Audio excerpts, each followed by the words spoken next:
Hey, I'm Decathlon Gamer. Welcome back to Out of the Park Baseball 25, episode number 7. Our Portland Weirdos are into, well, yet another phase. The draft is now behind us. The main objective here this season, of course, is to at least early phases of rebuilding our farm system, which was utter garbage, loaded with utter garbage.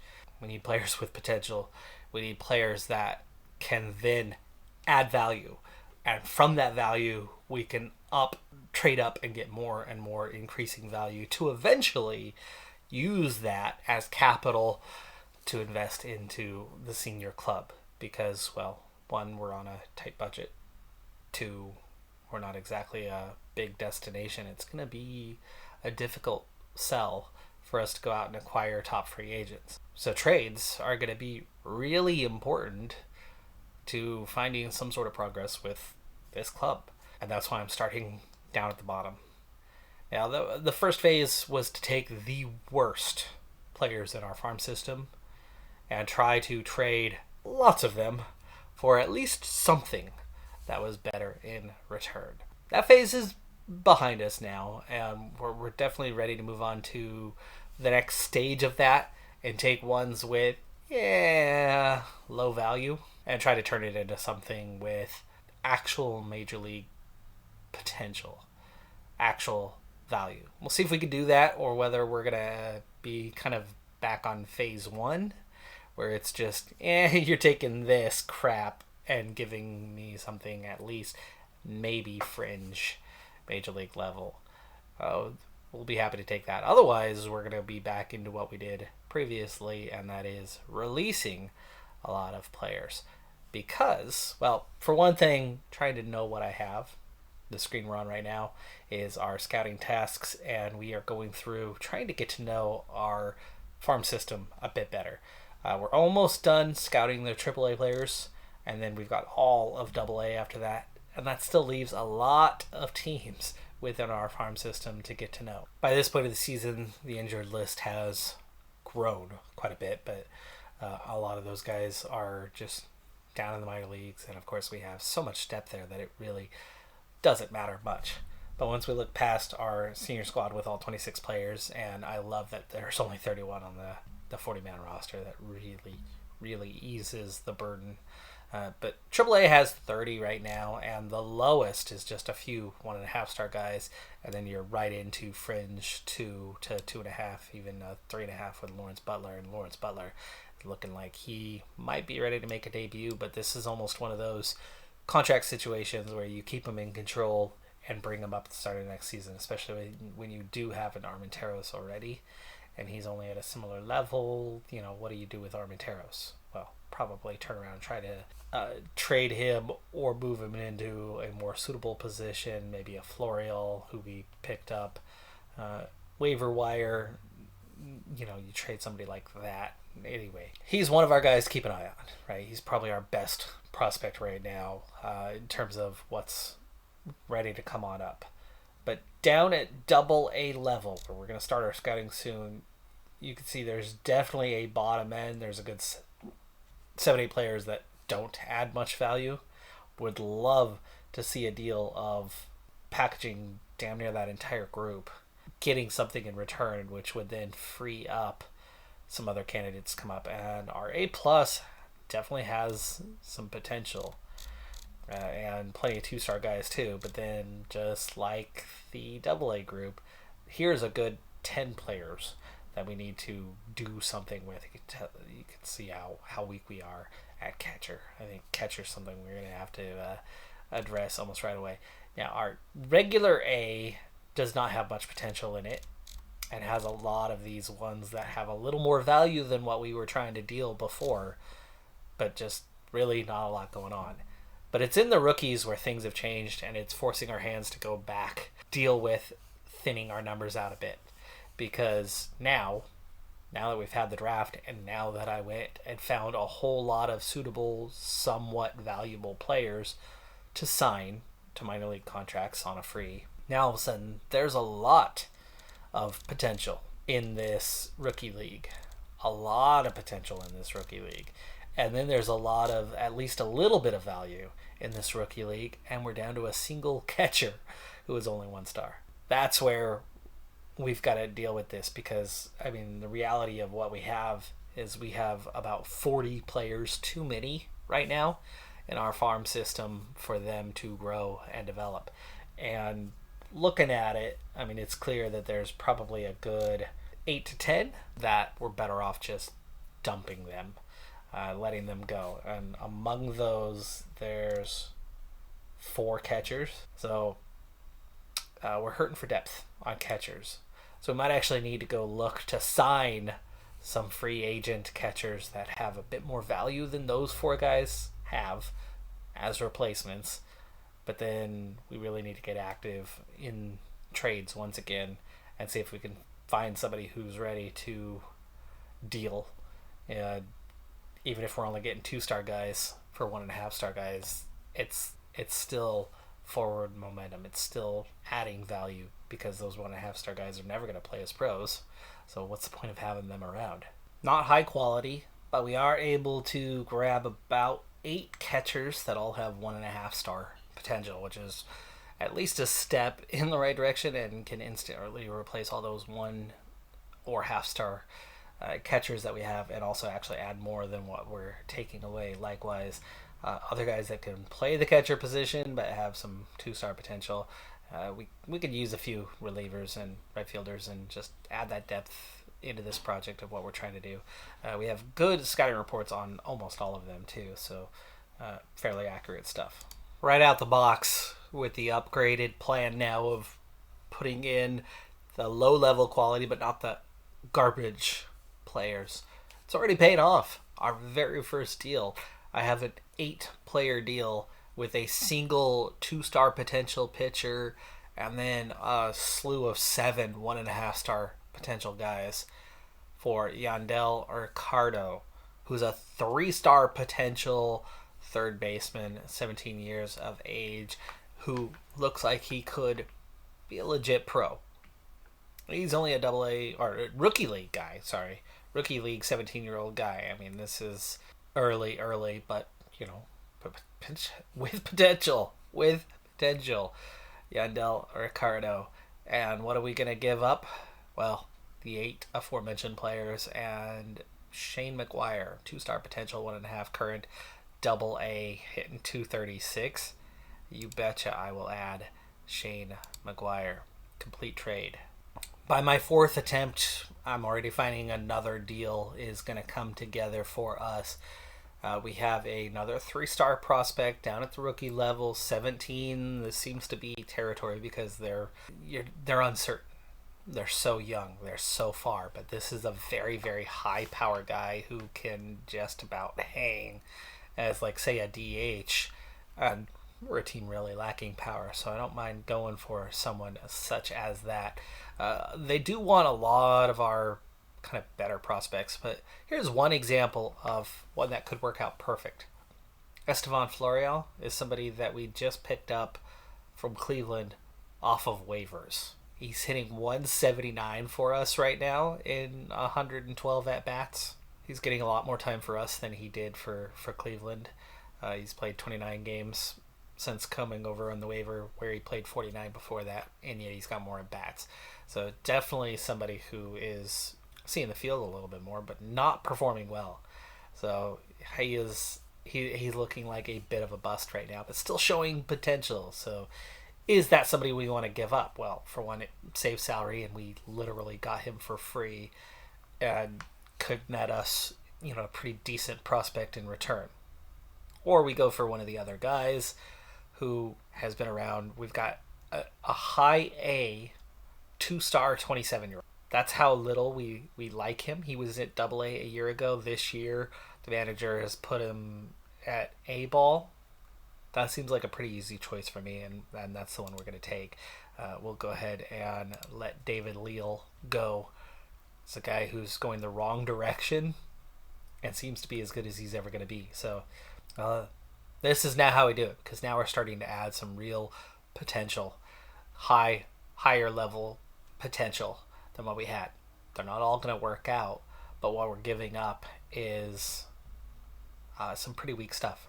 Once again, same sort of makeup of the players that are here. The 7 guys below them. Just the last 2 have 2-star potential.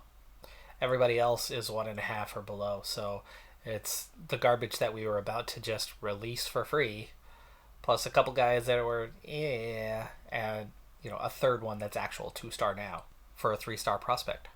Final voting for the All-Star game is in. We'll see if we got anyone even on the list of top vote getters, and so far the answer is no. But Mason Miller did get back onto the list. He did get back up to number 4. So possibility of a single player. Is there a rule about there has to be one from every team? Well, I suppose I just answered my own question on that one, because we have no one on the list. We will not be participating, or our players will not be participating in this year's All-Star game. We have managed to get a single player into the prospects game, and it's not one of our better prospects. It's not one of our worst prospects, but it's a guy who is playing high A ball, hitting 185. All right, so Strauss Snyder, 2.5-star right fielder, one of our first 5 picks, has accepted our offer. Blake Burke has also accepted our offer. So that makes 2 players now sent into the Rookie League. Big time player with 60 power, Luis Robert, has won the home run derby. 27 home runs on the season so far. In real life last year he had 38. That leaves me with 4 prospects. All of them have demands, and we have gone exactly to their demand to try to get them signed. Some of those are well below slot. We'll see, or 2 of them are anyway. We'll see if we have to go higher. That's a 1st and 3rd round pick. That's our 2nd and 3rd round picks that have signed on already. Good news. Before I let myself get too carried away with our farm system rebuild, I do need to take a moment and get back to our upcoming free agents list. I have made some signings in this department, but not a lot at this point. Carlos Perez at 33 would be somebody to let go, especially with 1.5-star potential, but having a few guys that are here, we'll want to offer a minor league extension to them. I mean, there's no reason to do anything beyond that. Likewise, the next handful of players that are just in that 2-star range and not having a demand that involves money, we'll go ahead and offer them. We do have like a 34-year-old. We don't want to keep him around. 34-year-old reliever. They're a dime a dozen, so he's not going to give us much trade value. The American League has won the All-Star game 4-1. Garrett Schull, the latest to sign on, 3-star prospect, and that's 3 so far. In the meantime, at the All-Star break, we were exactly 20 games under 500, 39 and 59, but we've been hovering right at that 400 win percentage for a very, very long time, and where it's technically, right at the bottom of the American League, it's still way better than what the A's did in real life a couple years ago and last year. So we're doing okay. We're definitely doing okay. Alex Wood has a 3.14 ERA. Geloff's hitting 289. Seth Brown has 18 homers. Langoliers has a catcher with 15. Don't see a whole lot of that. So that's nice. Ruiz on 32 stolen bases at the break. Wins above replacement. Langoliers, Geloff, and Ruiz at the top of that list. Got a few guys in the 300 plus on base percentage area, and OBS, Langoliers 821's our best. That's obviously not a great number, but Geloff and Ruiz definitely the guys we want to kind of keep around a little bit. With just 2 deals pushed through so far, we're already starting to make at least a little bit of a dent on the roster makeup. That's all the while where we've added 3 more draftees and have a few more with pending offers. But I have eliminated 1 half-star players so far. We have one remaining, actually more than one remaining. My prospects list doesn't necessarily include everyone. Here's my first instance of trading value for value and not just non-entities. Jose Rodriguez is the target. Rookie League 19, already to 1-star, so he's getting there. 75 power potential. The contact is going to be the big one. He's got to get to that 40 to have a chance at a higher level, but could absolutely be a DH type of guy. And what we're going to give up in return, package of garbage prospects or low-level prospects, low-value prospects, and Jacob Wilson. Single A ball. He's already 22. Has contact potential, but not a good defender. Not really major league level in other areas. Just he's going to hit for average, and that's about it. And he's hitting for average at the A level, and he's hit for average so far. And, he is a good prospect. But we're going to go from a 2.5-star prospect to a 3-star prospect. We're going to make that upgrade. And what did we package it with? That low-level stuff. So I think it's worth the risk on this one. Cooper Williams is the latest to accept our offer, and we're getting down there. We've got just 2 left. Our 3rd round and 5th round guys. So it means we have our top prospect in already at this point. Just like that, over about a week and a half span, I've made some changes that are already having a noticeable impact as we look at our full minor league system. The picture is Lawrence Butler and Denzel Clark are the 2 top players. They're both in AAA. They're both major league ready as far as our club goes. I think that the A's organization intentionally left them in AAA one more year to maximize the timing of contracts so that they don't begin their major league service until next year when they're even more ready. It's a real issue that the league has on how that functions with contract rulings. But anyway, they'll both be at major league level next season, without a doubt. But right behind them, as highest potential, Hurtado, Ricardo, and Rodriguez are 3 guys that I've just recently picked up. Scholl, we just drafted. So this has all come in a very short period of time. Great additions, and our 2.5-star prospects only goes down as far as there. But we now have a whole slew of 2-star talents, potential-wise. Some of them current. And that last bit, the dump players that we can package to get better prospects, you see that list is a lot shorter than it was. And at the bottom, this is it that's left of the 1-star, and we're down to a single catcher at half-star. It's incredible how quickly we have turned this around. Now, there's still plenty that scouting accuracy is iffy on, especially at the bottom end, but we'll get there. Jacob Friend, another one convinced by our offer. We're down to just 1 player left. And there he is, Messina, also convinced. So we signed the entire group. All 6 of our top 5 round draft picks have joined us, and that makes 21 in all 21 2-stars or better. Absolutely adding some value to our farm system that just wasn't there before. Now, I've already moved some players around, but with those signings complete, here's where we're at on our grand totals. We've got 31 in AAA, 33 AA, 25 at high A ball, 32 now in single A, and I have moved on from a few guys within there. We have 56 at our rookie ball league. It's down from the 69 that it was at, but that's still easily 20 too many. So we want to continue to make deals to eliminate some of those. We've got 27 at our international rookie league. That number is just fine, but yeah, we're still a good 20 too heavy. Now, I offered some minor league contracts to some players that had some expiring deals. Let's check in on the progress of that. Oh, the list is getting much shorter, much more manageable now. So we've got Carlos Perez. He is a catcher, but 33, 1.5 star. What level is he even playing at for us? AAA. Might be good to hang on to for leadership. Might have some value as a catcher, but we'll just simply offer a minor league extension and see what happens with that.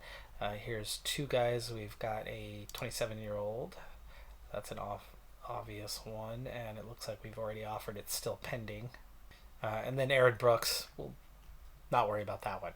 Daz Cameron playing at AAA. Let's see if we can get him a minor league extension to stick around. But after that, we're coming up with money deals for the rest. Most of the demands, literally all but one player, is going to be rather cheap. Alex Wood, that's the problem one. He's 33, 2.5 star player. His demand is $10 million. I believe he's our highest paid player already as it is right now. Last year for San Francisco, he had a 4.33 ERA. This year, yes, it is. Okay, he was signed as a free agent on $8.5 million, so it would only be $1.5 million higher than what he's making now, and he is kind of our best guy, surprisingly, because it really doesn't look like it. But I guess he has good control. Ground ball pitcher. That's my guess. My take on that is probably simply because he's getting a lot of ground balls. He's got a decent enough defense behind him. 21 starts so far this season. 4-7, but ignore that part. It's a 3.24 ERA. It's a 1.23 WHIP. Just one home run per 9 innings. For us, that's good. 2.5 walks per 9. That's good. He's getting right about 8 strikeouts per 9. That's also really good. And batting average on balls in play is 294, a little bit better. So what he's had comparatively the rest of his season, yeah, his ERA plus is definitely higher right now than it's been. But looking pretty good, and he did okay. He was 10-4 back in 2021 with San Francisco. I think we might offer it to him, hang on to him. He'll have some value, at least trade value to us. He's looking for 1 year, $10 million. I'm wondering if we can knock that down a bit. Maybe put him at like 9.2. See what he says. He's going with that's a fair offer, and he'll think about it. He could end up taking that. It's a slight increase in what he's making this year. After that, the rest of the deals get a lot easier. Trevor Gott is the only other one who is looking for anything more than $1 million. So finding out what we have going on with Trevor Gott right now, he's making 1.5. Is he actually serving as our closer? He is. He has 15 saves on the season so far. The ERA is not great, but the WHIP is pretty decent at a 1.18. $4 million obviously feels like a lot, and we're looking on a 2-year deal here. I don't think we can get them all the way down to $3 million, but I do think we can certainly knock that down. We'll try 3.5 and 3.75. Certainly does have some value, and obviously could be used in a deal. If we don't like the money and somebody else is okay with that kind of money, we can still flip him for prospects or part of a larger deal to flip somebody younger with value for us. He was signed as a free agent, so that's always a big pickup for a club such as ours, because it didn't cost us anything to acquire him in the first place. So you're just adding value, and you do that. Now to retain him, obviously we've got to now jump by $2 million compared to what he was making. Again, with fair offer, we'll see what he says. But that's our 2 higher contracts. If we have those out of the way pretty quick, the rest of the stuff comes pretty easy. Do we want to pay those guys $1 million or not? And are they worth hanging on to or letting go as free agents? Most of the time, I'm going to go with the later, or with the former of it's worth hanging on to, because even if we don't necessarily like them, we got 3 guys that we're like, whatever on. You package those 3 together and trade them for a prospect. And now you're adding value while not losing what you had in value. 26 consecutive stolen bases for Ruiz. Holy crap. And on the same day, he gets chronic back soreness, 2 to 3 weeks on the DL. His second injury of the year. Really unfortunate for him on that. On the heels of a 5-game losing streak, things aren't going particularly well at the moment. Ruiz, 2 weeks. I could put him on the DL, but it's already been a little bit. I suppose it would backdate to when the injury was.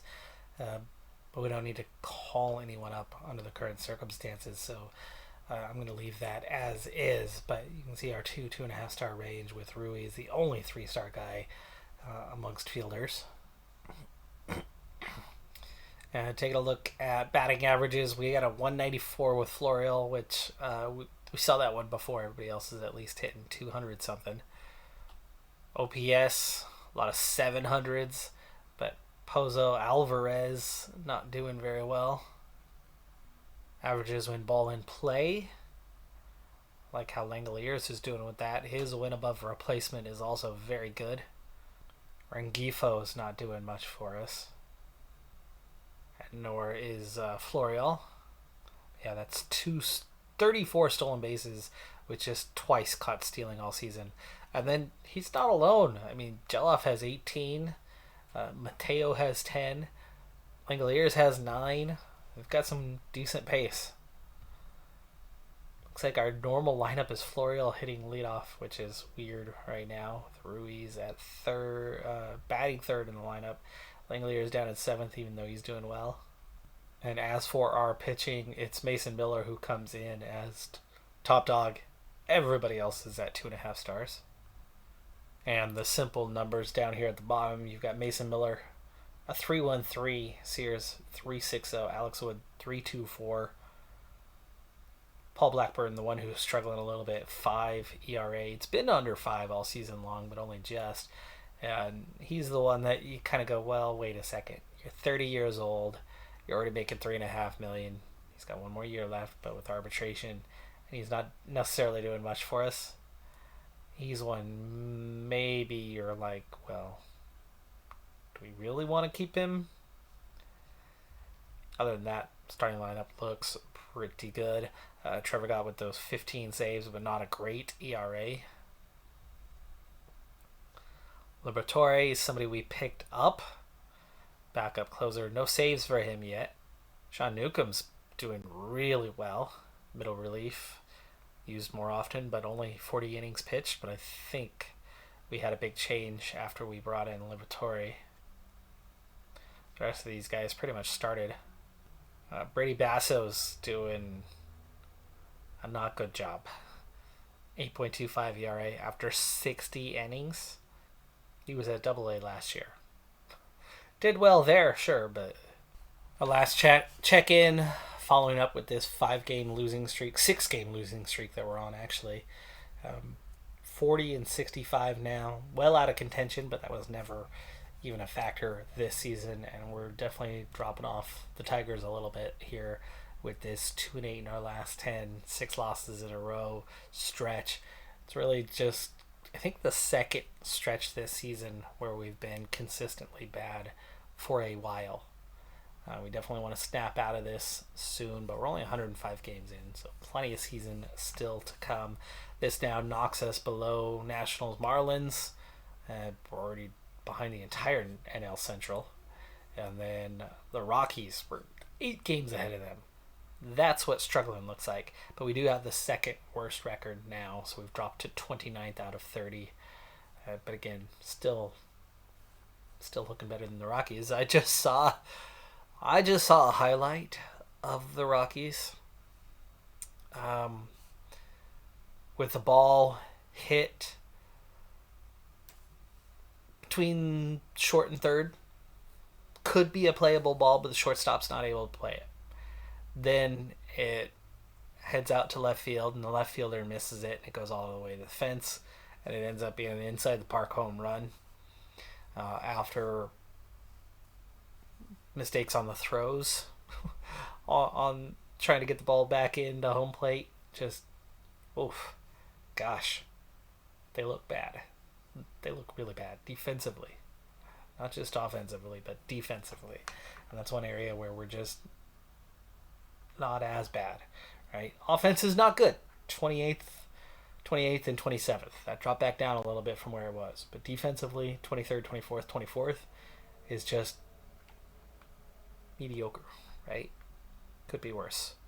Could be worse than it is. And we have definitely made progress when it's come to our farm system.